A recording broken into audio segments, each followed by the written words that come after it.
사람이 병들거나 죽는 것은요, 육체의 생명이 병이 들었다는 겁니다. 병든 생명을 그대로 방치하지 않죠. 여러분, 그렇죠? 어떻게 하든지 그것을 고치려고 다들 애를 씁니다. 병원을 가기도 하고, 한의원을 가기도 하고, 산속으로 들어가기도 하고 그래요. 왜냐하면 그냥 두면 죽음의 시간만 앞당기게 될 뿐이기 때문입니다. 그렇다고 한다면 병든 생명을 제대로 치유하는 방법이 뭘까요? 사실 많은 의학은 많은 경우에 더 진행이 되지 않도록 하는 경우가 대부분이더라고요. 완치가 되는 것도 있지만 완치가 되지 않는 게 얼마나 많은지 몰라요. 그래서 여러분, 그 병든 생명이 완전히 치유되는 방법이 뭔지 아세요? 병든 생명이 완전히 치유되려면 영원한 생명, 바른 생명, 그런 생명이 입혀져야 됩니다.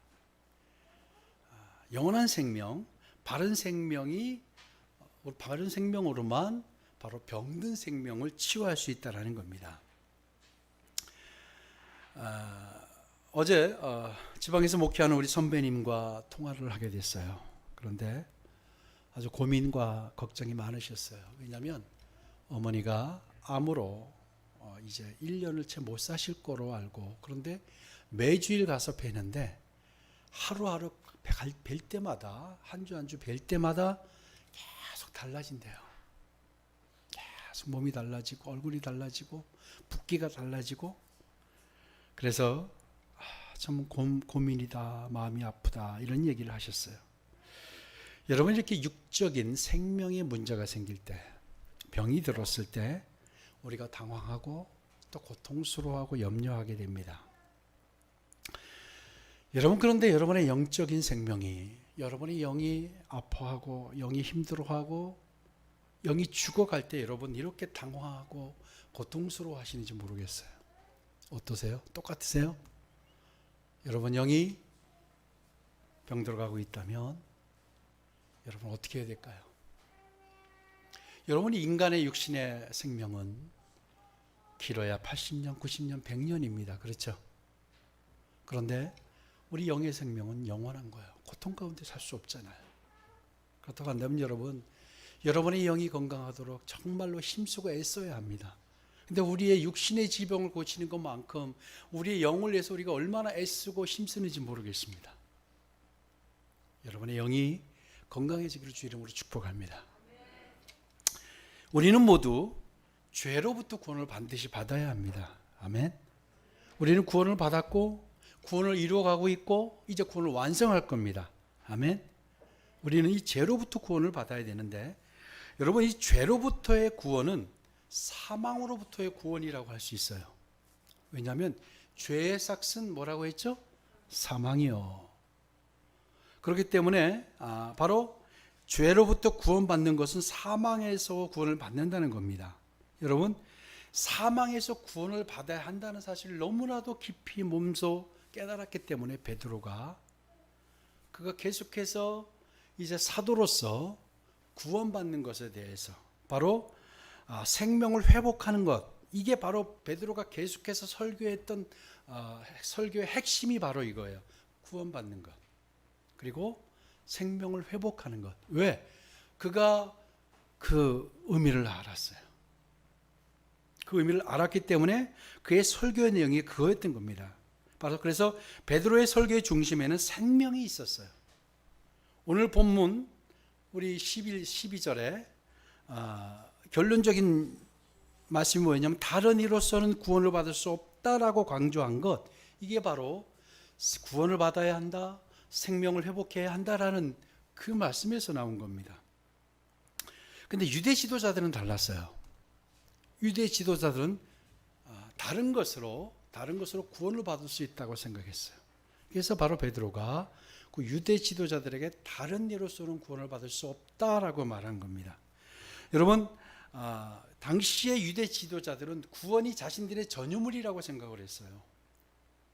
500여 년 전 마틴 루터의 종교 개혁이 일어난 것을 아실 겁니다. 오직 의인은 믿음으로 살리라 라는 이 말이 우리의 귓전을 여전히 울립니다. 종교교육의 기치를 올렸던 그것은 바로요, 여러 가지 이유가 있겠지만 면죄부를 남발했던 거예요. 그렇죠? 돈으로 구원을 살 수 있었다는 거예요. 이것에 대해서 마틴 루터가 일어났죠. 근데 이와 같은 일들이요, 이 유사한 일들이 1세기에도 있었다는 거예요. 그래서 베드로가 다른 일로서는 구원이 없다라고 이야기했던 거예요.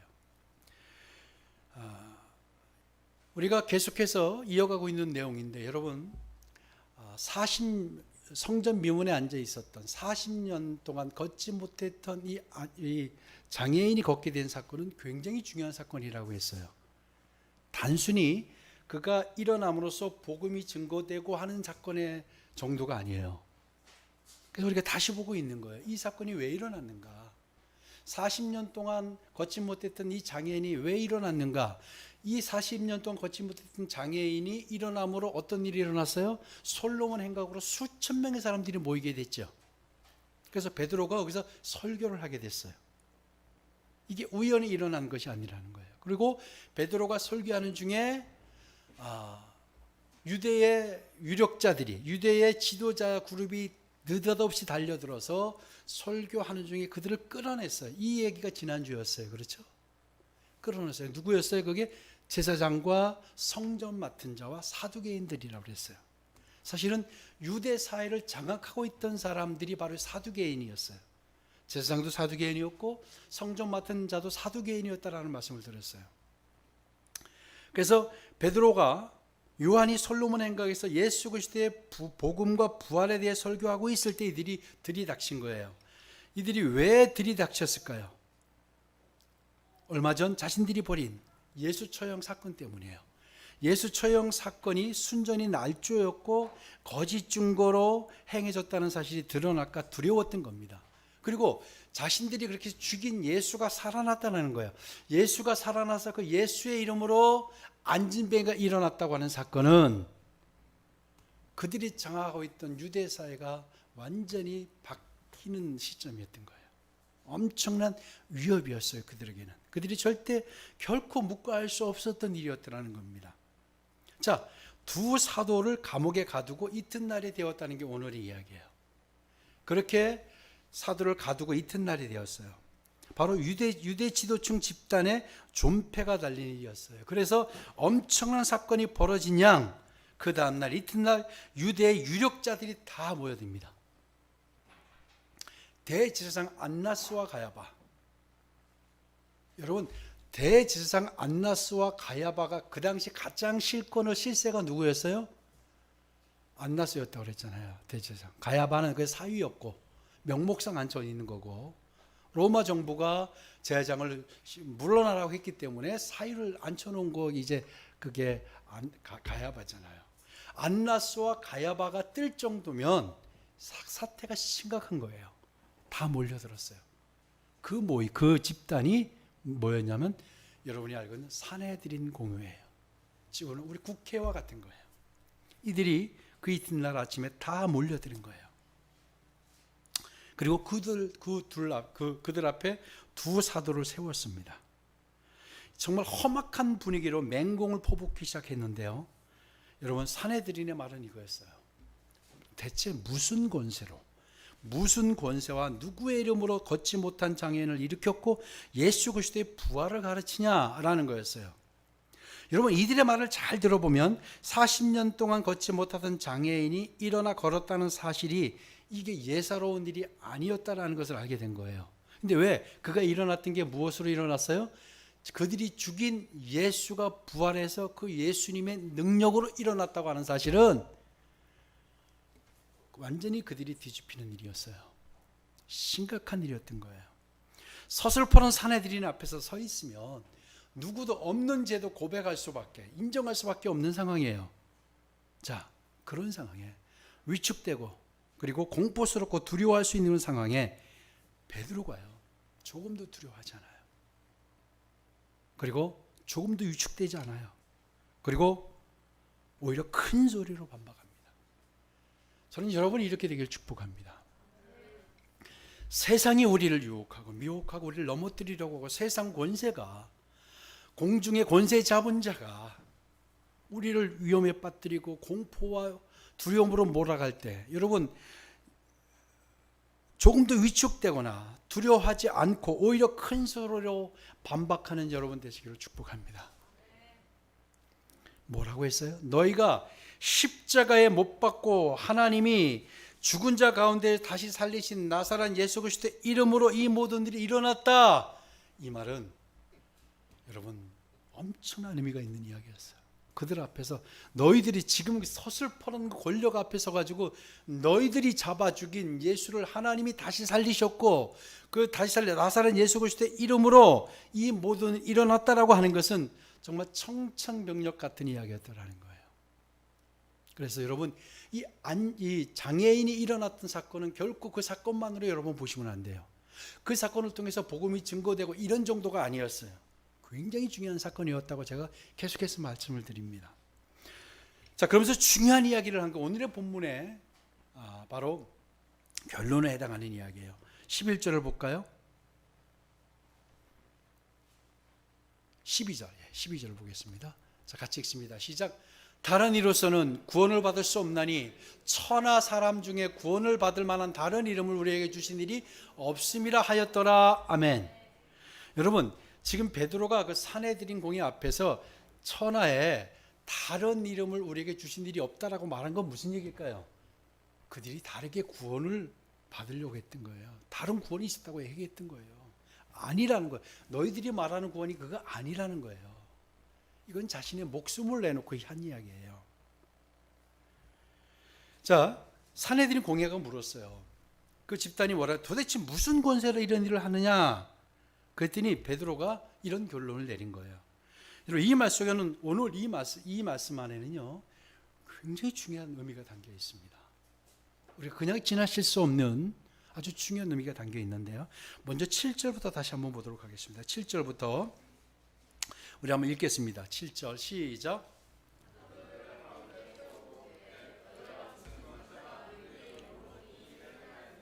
베드로의 답변입니다. 8절 시작.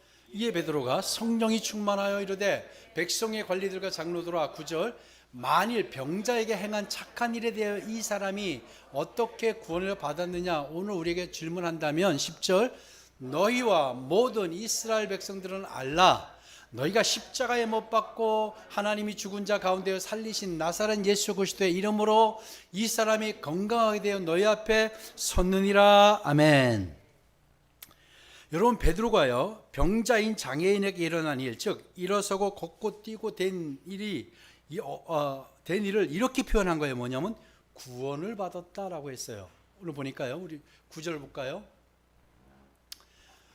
만일 병자에게 행한 착한 일에 대하여 이 사람이 어떻게 구원을 무슨 권세로 이 일을 하냐라고 물었는데 어떻게 구원을 받았느냐고 오늘 우리에게 질문한다면 하고 바로 이 구원을 받은 것에 대해서 얘기해요.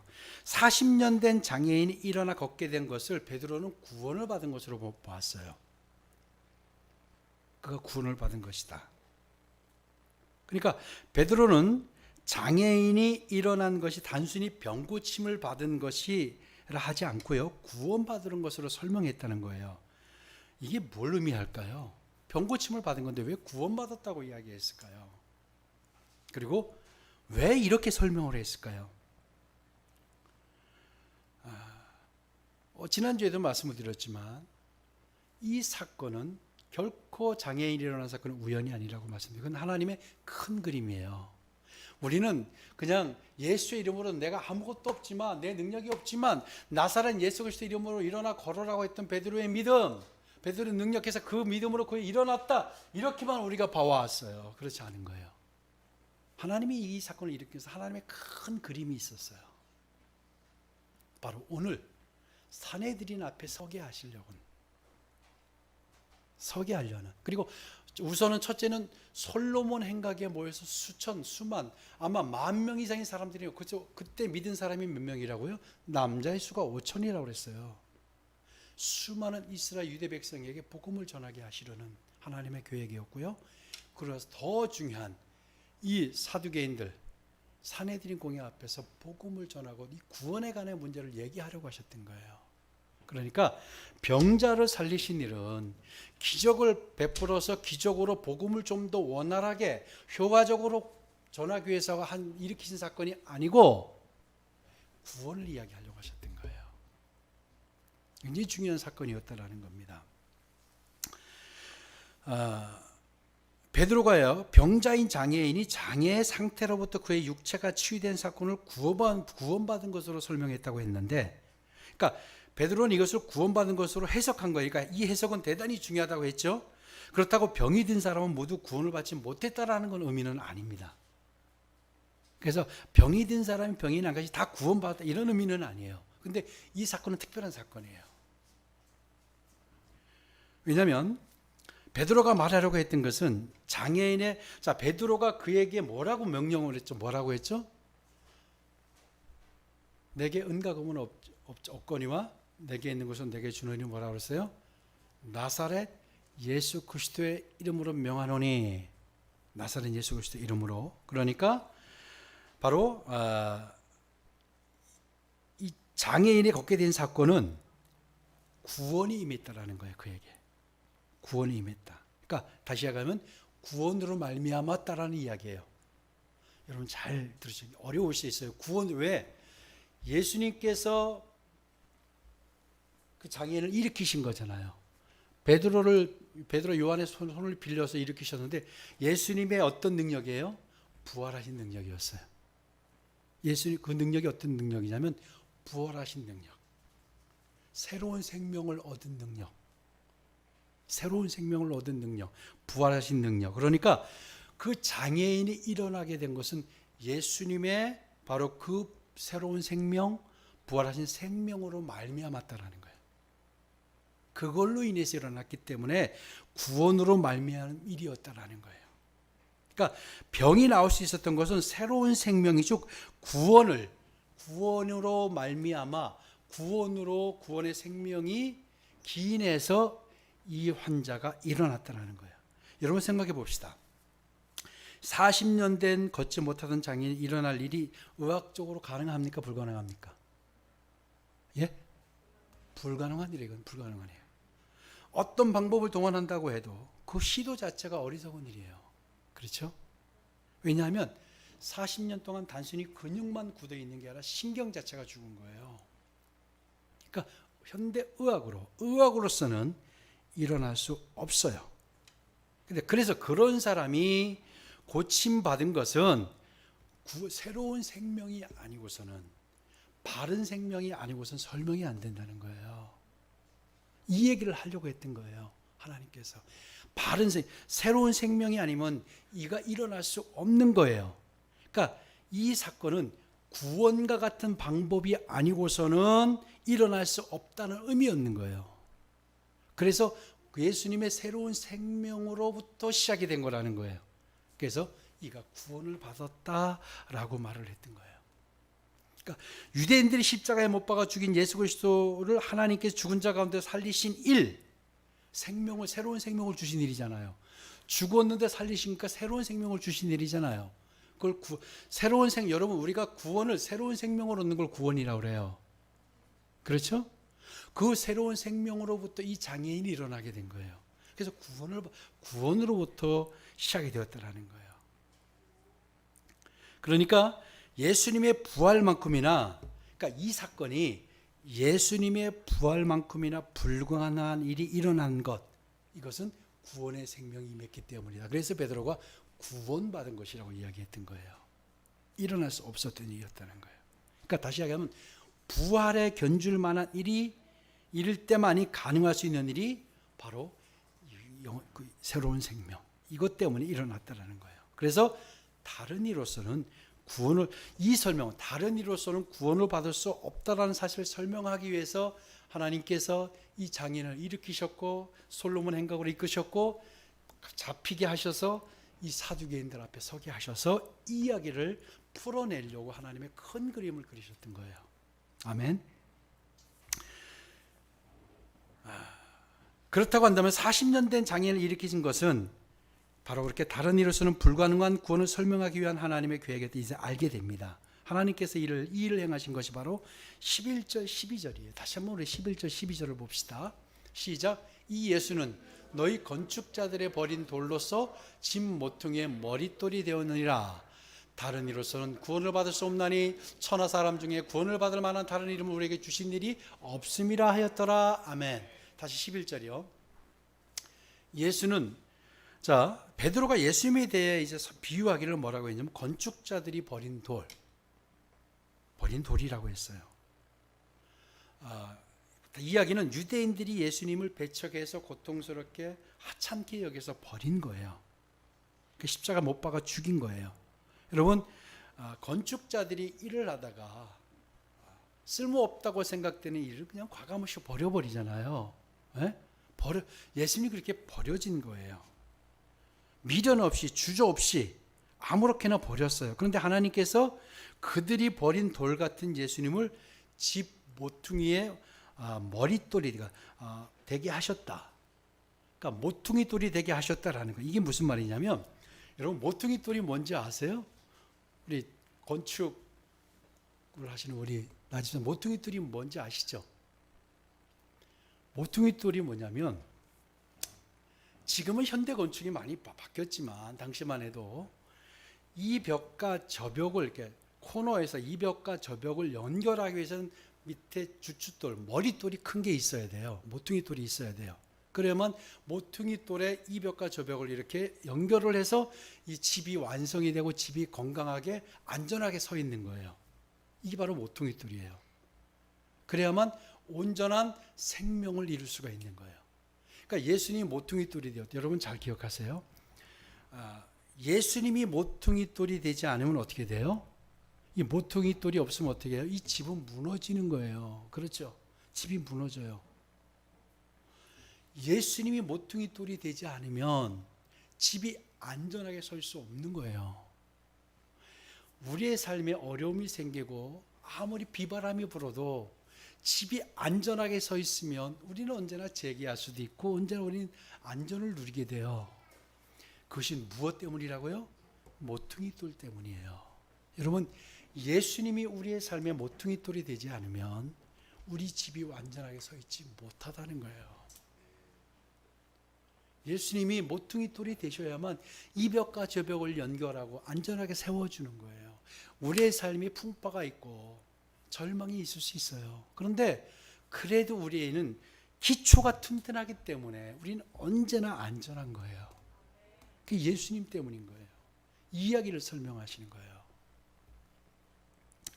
그래서 이 건축자들이 버린 돌이 이렇게 되게 하셨다. 베드로가 이 본문에서 구원을 말하는 이 단어를 쓸 때 헬라어 명사 소테리아라고 합니다. 이 소테리아는요, 이 단어의 의미가 육적인 치유, 영적인 구원이 함께 있어요. 이 의미 가운데. 그러니까 베드로가 9절에서 이 사람이 어떻게 구원을 받았느냐고 우리에게 질문한다면이라고 했을 때 바로 이 사람이 어떻게 영적 구원을 받았냐 하면 다른 이름으로서는 불가능하다. 다시 이야기하면 이야기를 시작한 것이 바로 지금 유대인들이 구원을 자신들의 전유물이라고 생각했고 마틴 루터가 종교개혁을 해야 될 상황 같은 일이 그들에게 벌어지고 있었어요. 그들은 예수님으로 구원받는 게 아니었어요. 자신들의 율법으로 구원받는다고 생각했고 자신들의 행위로 구원받는다고 생각했고 자신들이 다 구원을 줄 수도 있고 구원을 팔 수도 있다고 생각했어요. 아니라는 거예요. 그리고 지금 당장 너희들이 가장 중요한 게 뭐냐? 너희들이 지금 구원받아야 된다. 다시 이야기하면 너희들이 지금 병이 들어있기 때문에 육체에 병이 들어있기 때문에 영의 병이 들어있기 때문에 바른 생명, 바로 영원한 생명, 이 영원한 생명이 너에게 임해야 한다라는 거예요. 우리도 마찬가지예요. 여러분, 우리가 여러분의 삶이 여러분 환경 때문에 여러분 흔들리지 마시기 바랍니다. 여러분의 주변 여건 때문에 여러분이 무너지지 마시기 바랍니다. 이미 여러분에는 아주 안전하고 확실한 주춧돌이 모퉁이 돌로 예수님이 서 계시지 않아요? 그래서 지금 이것이 너무 중요하기 때문에 구원이 너무 중요하기 때문에 베드로가 이 사람들 앞에서 이 사두개인들 앞에서 바로 그 이야기를 하게 하시려고 예수 하나님께서 이 큰 그림을 그리셔서 여기까지 이끌어 오신 거예요. 그래서 그가 그 구원의 생명이 회복돼야 한다는 그 설교를 했을 때 유대인들의 남자만 5,000명이 믿는 자가 일어났다고 그랬잖아요. 그리고 오늘 사두개인들이 충격을 받았을 거예요. 사실은 이 얘기는 사두개인들에게 하나님께서 기회를 주신 거예요. 구원이, 다른 이름에서는 구원이 없다. 지금 너희들이 심각하다. 너무나도 절박하다. 너희가 구원을 받아야 된다. 그래서 하나님께서 베드로와 요한을 옥에 가두고 그들 앞에 서게 하셨던 거예요. 이렇게 보면 여러분, 우리의 상황이 현재 상황만을 가지고 우리가 판단하고 무너질 이유가 없는 거예요. 설교를 하다 솔로몬 행각에서 설교도 마치기 전에 끌려갔잖아요. 그런데 어떻게 됐어요? 그 생명의 역사가 폭발했죠. 믿는 자가 남자의 수만 5천이 넘었더라. 그리고 이 사내들인 공회 앞에 섰을 때는 이들은 다 모든 사람이 저 사람들이 이제 죽었다고 생각했을지도 몰라요. 그곳에서 하나님께서 놀라운 기적을 베푸시잖아요. 그들에게 선포하게 하죠. 그들에게 기회를 주신 거예요. 왜? 이런 생명이 필요하다. 바른 생명이 필요하다. 이게 구원받아야 된다. 베드로가 예수 그리스도의 생명 안에서 죄와 사망으로부터 구원의 능력을 얻었어요. 그렇죠? 그리고 40년 된 걷지 못하던 장애인이 육적 영적 치유를 받았어요. 우리도 예수 그리스도로 인해 하나님의 자녀가 되었어요. 같은 은혜를 우리가 받은 거예요. 우리 역시 부활하신 예수님의 영원한 생명이 우리 안에 있어요. 근데 우리가 우리의 머리돌이, 우리 주춧돌이, 모퉁이들이 예수님인 걸 잊고 사는 게 문제예요. 이미 하나님께서요, 우리에게 완벽한 삶을 설계해 놓으시고 그려 놓으시고 지어 주셨어요. 아멘. 여러분, 그걸 알지 못하기 때문이에요. 깨닫지 못하기 때문이에요. 베드로가 사두개인들에게 설교하면서 무릎을 쳤을 거예요. 하나님의 인도하심을. 다 절망이라고 느껴지고 고통이라고 느껴졌지만 하나님이 구원의 역사를 이루시는 것을 보고, 여러분, 그래서 일상에서 일어나는 크고 작은 일이 우리를 흔들어 놓을 수 없는 이유입니다. 우리가 흔들릴 수 없는 이유예요. 무너져서는 안 되는 이유가 바로 여기 있어요. 왜? 그 생명이 늘 우리와 함께 있기 때문이에요. 소망이라는 것이 우리와 함께 있어요. 여러분, 소망이 저 멀리 있지 않고요, 우리와 함께 있어요, 늘. 근데 우리가 그걸 느끼지 못하고 그것을 활용하지 못하고 그 능력을 우리가 활용하지 못하는 거예요. 여러분, 예수 그리스도를 아는 것만으로도 우리에게 생명이 임한 겁니다. 그 예수를 우리가 함께 아는 것, 생명 자체이신 예수님이 우리의 인생 가운데 찾아오셔서요, 우리와 함께 하자고 하셨어요. 함께 하시겠다고 하셨어요. 동행하자고 하셨어요. 우리 요한계시록 3장 20절을 같이 한번 보십시다. 우리 큰 소리로 한번 선포하며 우리 한번 읽어봅시다. 시작. 볼지어다 내가 문 밖에 서서 두드리노니 누구든지 내 음성을 듣고 문을 열면 내가 그에게로 들어가 그와 더불어 먹고 그는 나와 더불어 먹으리라. 아멘. 문만 열면 되잖아요. 문 열고 키를 그분께 드리기만 하면 되잖아요.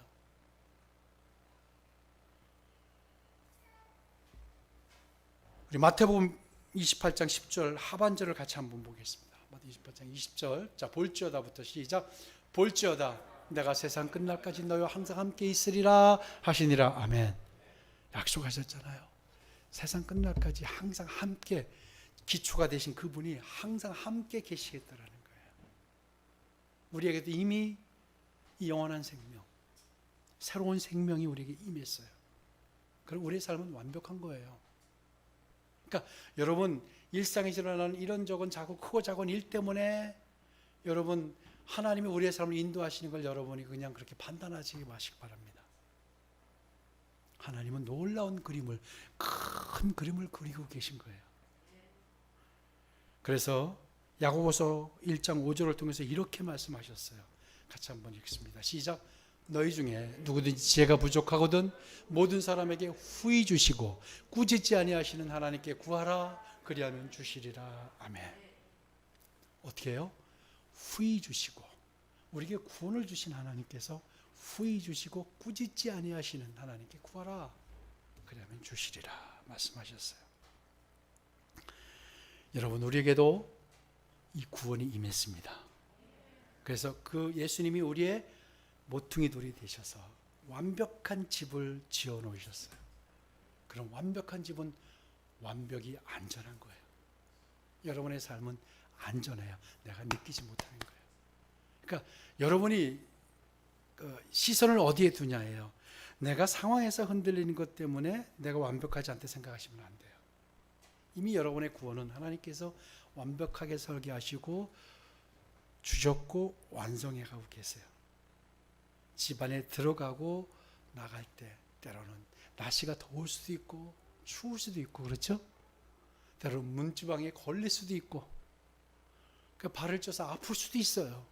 그러나 우리 집은 어때요? 이미 튼튼해요. 그렇다고 한다면 우리가 상황이 무너질 이유가 없는 거예요. 이번 주간도 또 오늘대로 무너지지 않고 영원한 생명을 주신 하나님을 바라보면서 승리하는 한 주가 되시길 주의 이름으로 축복합니다. 왜 이 40년 된 장애인을 살리셨는지 아시겠죠? 이 구원을 설명하기 위해서였어요. 구원을 위해서 구원받아야 한다. 근데 다른 이름으로서는 이게 불가능. 그가 일어난 것이 구원과 균줄 만한 일이었다. 그 구원의 생명이 그를 일으켰기 때문에. 그래서 오늘도 여러분 승리하시고 이번 주가 다시 한번 승리하기를 주 이름으로 축복합니다. 기도하겠습니다.